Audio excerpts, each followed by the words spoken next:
Hey, a holiday park in northern New South Wales has become a temporary sanctuary for a growing number of Queenslanders locked out of their home state. Gold Coast couple Warren and Annette Williams are just two of those people, and they join us now from Tweed Heads.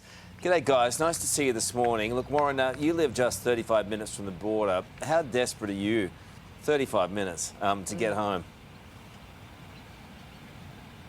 Yeah, I guess we're desperate like a lot of other people, Karl, but at least we're relatively comfortable here. Got a nice caravan park, and we've just got to wait it out. And now, just give us an idea how it is that you've been trapped in New South Wales, we believe for something like 12 months now, and what that's been like trying to get home and being unable to cross that border. Yeah, Sorry. Go on. Yeah. It's been frustrating, Ali, but we have to wait. We've got to go by the rules, and we're just sitting it out.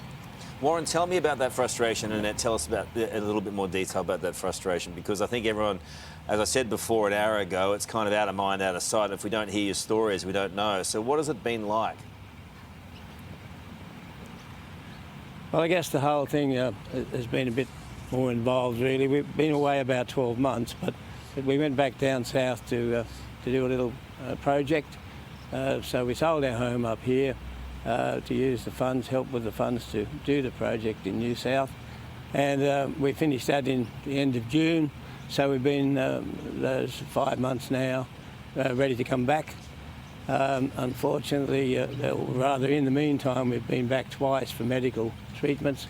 But by the time we were ready to come back for the final time, the border was closed, and so the only way we can get in now is to fly, and then go into quarantine for 2 weeks in a government-nominated hotel. And here we are, 35 minutes away from our new home. Oh man. So it's not an option for you. I mean, it sounds ridiculous to think you've got to go from Tweed Heads, get to Sydney, then fly from Sydney to Brisbane. That's not an option for you to do that?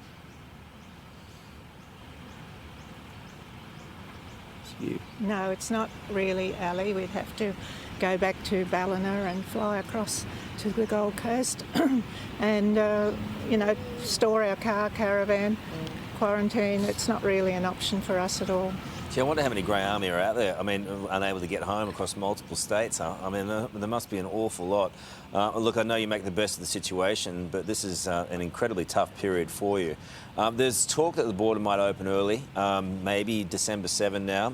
Warren, what difference would that make for you in getting across before Christmas? Oh, that would be wonderful. Be super, actually. We've only just bought the apartment. We haven't even seen it because we had to buy it off the plan when we couldn't get up to do an inspection. So we're pretty keen to get in there. So to get there 10 days earlier than expected would be a great bonus for us. Annette, would you have a message for the Queensland Premier this morning? Yes, I'd like her to have a little bit of compassion for Queenslanders. We lived there for 14 years. Prior to going down south to do our project, and to think that we're just 35 minutes away now and we have to just sit it out and pay extra money down here to where we're staying, as well as our normal rates and body corporates into the unit, so it gets rather an expensive option. Look, what's it been like there at that caravan park? Have the people, the managers and everyone else have you had a nice time there as much as you could? Oh yes, it's been very good. They're very good here at the Boyd's Bay Caravan Park, and they're looking after us, and we're being very patient. Have you had any wild parties? Oh, that's a knowing laugh, Annette. Queenslanders, eh? All right. Well, wish you all the best in the next couple of weeks, hey? Well, hopefully we're all heading across that border together in a few weeks' time. But well done on telling us your story today. I know it's not easy, and well done on getting through your ordeal, hopefully, in the next couple of weeks. Yeah, hope you get home soon, guys. Thank you. Good on you guys. It's rough, isn't it? Thank 5 you. months there. Yeah. 35 minutes from home. Yeah, I know, and it's just the expense too they're talking about. It's a whole raft of things, but people love being home. You know, you just want to be home. You want to be around your things and your people, and that separation anxiety is real. for a lot of people around Australia right now. And Tweed Holiday Park, which has become a sanctuary for a growing number of Aussies waiting to cross the border. And the park's manager, Angela Hodge, joins me now. Angela, good morning to you. Look, how desperate have you seen people staying with you and the need for that border to open? Yeah, a lot of people are very desperate to get home or back to Queensland. One thing in particular, we've got two older brothers in their 80s who actually sold their place in Coffs Harbour. They've got their furniture over, but they can't get over. They only live in Coolangatta. So that's one heartbreaking story, and we've got lots of other stories. Well, tell us some more, because I think a lot of people out of mind, out of sight with this, and these people haven't really had a voice. So you're the opportunity here. We're going to be hearing some more of those stories later, but I mean, it must be very difficult as a manager of this caravan park to hear and to see all that emotion.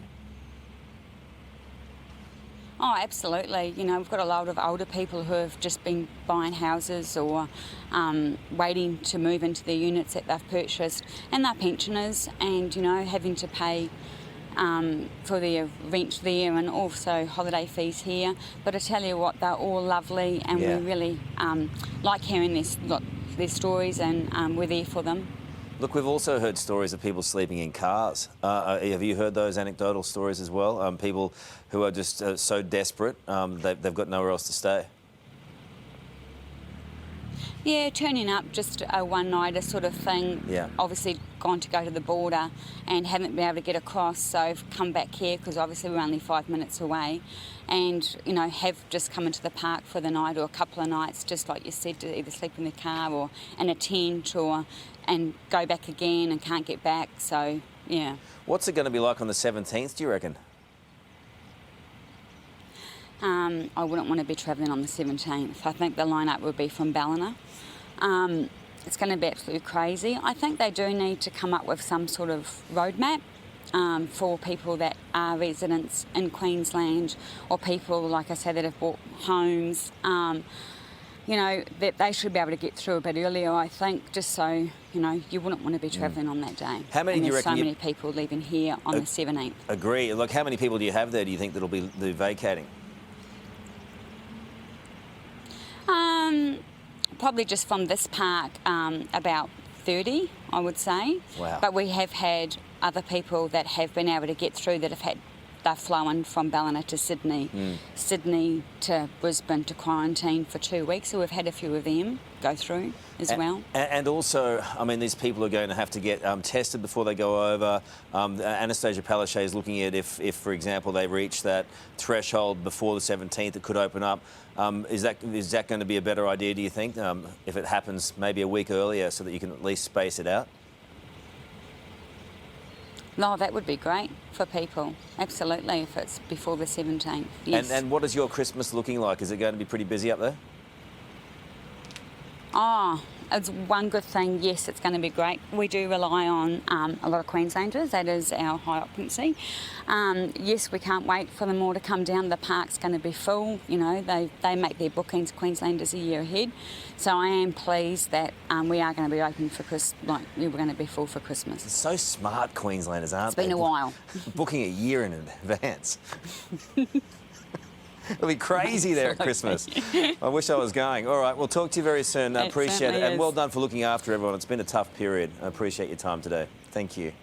Yeah, thank you. Can you also, Karl, please wish my husband a happy 50th? What's his name? He loves watching you and Ali every morning, and he's in Shane. Shaney, on behalf of everyone on the Today Show, and especially myself and Ali, happy birthday. You've done it really tough over the last 6 months, but Ali, here's Ali to sing you happy birthday now. I thought you wouldn't ask. Oh, I thought I missed an opportunity. Happy birthday to you. Shane. You know how the rest of it goes. Can't. Happy birthday, Shane. Thank you. You've made his day.